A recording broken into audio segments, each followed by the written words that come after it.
Bidokes Polda Sulawesi Selatan akan melakukan otopsi pada mayat perempuan yang ditemukan di pinggir Sungai Jeneberang untuk mengetahui penyebab pasti kematian korban.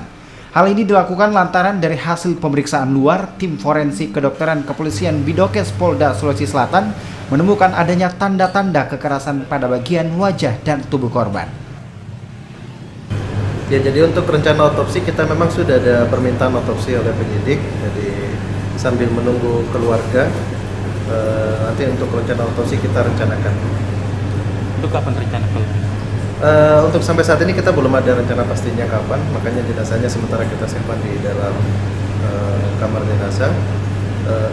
Kita masih menunggu kepastian keluarga. Jadi sampai saat ini sudah ada kurang lebih 3 orang yang datang ke Bidokes Polda Sulsel untuk menanyakan keluarganya yang hilang.